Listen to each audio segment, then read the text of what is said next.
Saya mau ke Mas Pipin dulu deh.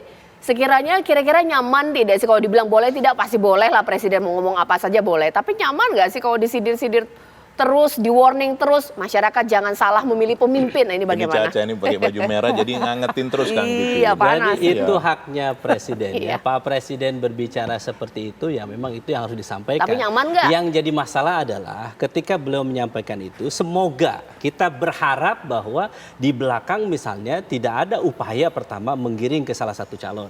Di belakang misalnya tidak ada upaya untuk memobilisasi aparat untuk mendukung salah satu calon dan misalnya supaya mengerahkan massa supaya tidak mendukung salah satu calon. Tidak ada upaya menakut-nakuti pengusaha untuk tidak mencalon A tetapi mendukung calon B misalnya. Jadi sebetulnya politik itu kan ada panggung depan, ada panggung belakang. Kita sangat berharap bahwa beliau memang seorang negarawan. Ketika berbicara seperti itu, yang kita harapkan memang seperti itu. Hati-hati, silahkan pilih Pak Anies, silahkan pilih Pak Prabowo, silahkan pilih Pak Ganjar. Jadi kalau itu yang disampaikan, satu kata dan satu perbuatan, maka aku yakin beliau akan husnul khotimah di akhir. Tetapi kalau di belakang misalnya terjadi intimidasi, terjadi ada main kayu, terjadi ada sesuatu yang membuat lapangan ini menjadi tidak datar sehingga ada upaya misalnya penyelenggara KPU bermain curang dan sebagainya. Nah itulah yang kita khawatirkan. Selama yang disampaikan itu normatif, baik untuk bangsa, kita akan dukung. Jadi tentu saya yakin bahwa yang diinginkan oleh Pak Jokowi adalah husnul khotimah. Akhir yang baik sebagai presiden yang bisa melahirkan pemimpin bangsa yang terbaik. Dan kami sampaikan Anies Mohaimin ingin menjaga itu dan ingin memastikan yang sudah baik pembangunan Indonesia yang sudah dilakukan oleh Pak Jokowi kita lanjutkan. Yang tidak baik kita rubah. Kita cari yang terbaik bagaimana caranya Indonesia adil, makmur untuk semua. Kalau Bang Eriko seperti apa? Hal yang begini Mbak Caca dan kita semua yang menyaksikan. Hal yang positif yang tidak baik itu hanya COVID. Nah, kalau yang disampaikan Pak Jokowi ini kan hal yang sangat positif bahwa beliau mau mengingatkan kepada kita semua bahwa mencari seorang pemimpin itu tidak mudah. Ya, bahwa pemimpin itu harus, ya kalau bahasa terangnya mendekati sempurna kan begitu. Nah, dalam bahasa yang kita tangkap dari yang beliau sampaikan tadi, Mbak Caca ini sudah mengatakan ada 6 kali kan begitu kan bahwa disampaikan hal-hal seperti ini. Ini sebenarnya mau mengingatkan kepada semua, kepada siapa saja termasuk kepada kita semua pemirsa TV One yang ada dimanapun berada, bahwa memilih seorang pemimpin itu memilih track record. Seperti apa sebenarnya seorang pemimpin? Lihat kalau seperti Pak Jokowi dari wali kota menjadi gubernur, kan begitu kan? Artinya mempunyai kesejarahan yang cukup panjang. Karakter, memilih pemimpin yang berkarakter. Karakter yang memang seorang pemimpin. Seorang pemimpin itu adalah seorang yang memimpin menghela 281 juta. Nah kalau dilihat dari sini semua, ini nanti dikatakan kampanye ini karena Kang Pipin ini tadi ini menyampaikan terus berulang-ulang nama calon. Ya kalau saya secara jujur kami melihat dengan utuh ya Mas Ganjar yang paling persis seperti ini kan. Dari mulai DPR, kemudian gubernur, Profesor Mahfud, sudah menteri berapa kali, jadi dan juga pengajar lengkap. Dan satu lagi yang saya mau ingatkan kepada kita semua bahwa pemimpin ini nanti ini kan tidak bisa tidak meneruskan, tidak bisa tidak. Karena kenapa? Tidak boleh seorang pemimpin kemudian saya tidak suka dengan yang lalu, kita tidak boleh lagi lanjutkan Mas Nyarwi. Itulah middle income treatment itu, jangankan middle income treatment. Nah, Mbak Caca ingat ya. Kepercayaan itu adalah nomor 1. Ya. Uang, sekarang Mas Nyarwi, kita kembalilah. Uang katanya, siapa yang menjamin? Emas? Tidak ada. Yang menjamin adalah kepercayaan kepada institusi dan kepada negara itu sendiri. Nah, bagaimana cara percaya kepada negara? Pemimpinnya menjalankan dengan baik, benar, dan kemudian mengikuti aturan hukum. Nah ini.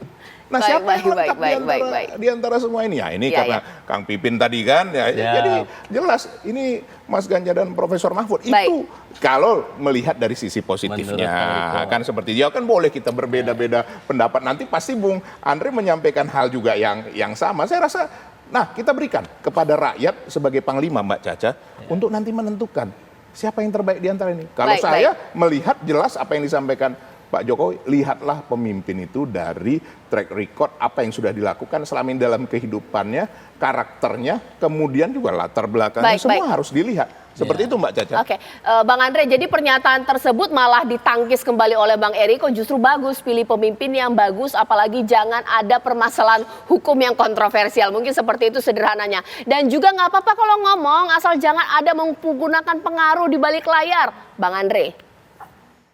Saya rasa zaman sekarang kita sepakat semua bahwa kita menolak segala bentuk intervensi, kita menolak segala bentuk kecurangan. Dan sekarang adalah zaman digital. Semua orang bisa viral dengan handphone. Ya, kecurangan-kecurangan, permainan-permainan pasti akan terbongkar oleh netizen. Kita lihat, kan tuduhan-tuduhan mengarah ke Pak Jokowi. Itu stigmatisasi yang dibangun. Tapi faktanya terungkap apa? ASN yang dimobilisasi oleh bupati tertentu, ya kita tahu dari kubu mana. Lalu kemarin kita lihat betapa viralnya mobil pick up plat merah bawa kandidat baliho kandidat capres yang mana. Jadi zaman sekarang sangat sulit melakukan kecurangan karena rakyat semakin rasional, semakin kritis dan semakin berani, dan ada media sosial, handphone yang akan memviralkan. Jadi Caca, saya yakin Pak Jokowi akan menjaga betul integritasnya. Insya Allah beliau akan husnul khotimah sebagai presiden yang meninggalkan salah satu legacy terbaik bagi bangsa kita.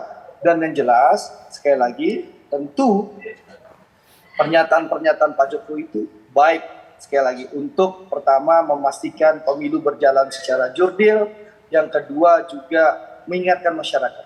Kita butuh pemimpin yang pastinya tentu bisa membawa Indonesia dari negara yang sudah mulai menapak untuk menuju maju bisa menjadi negara maju.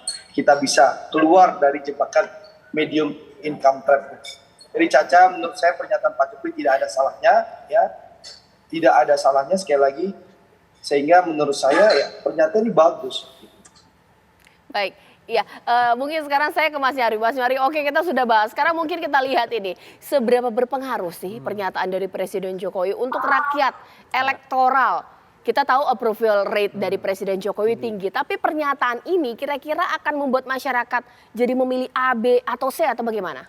Yang jelas di situ ya dari statement Pak Jokowi, itu Pak Jokowi menginginkan ya tokoh yang terdepan, nanti akan siapapun terpilih ya, kan semuanya disebut nama-namanya kan, itu punya karakter visionary leadership. Jadi membawa Indonesia, ya mentransformasikan Indonesia gitu menuju Indonesia emas dengan keluar dari jebakan tadi middle income trap itu tadi.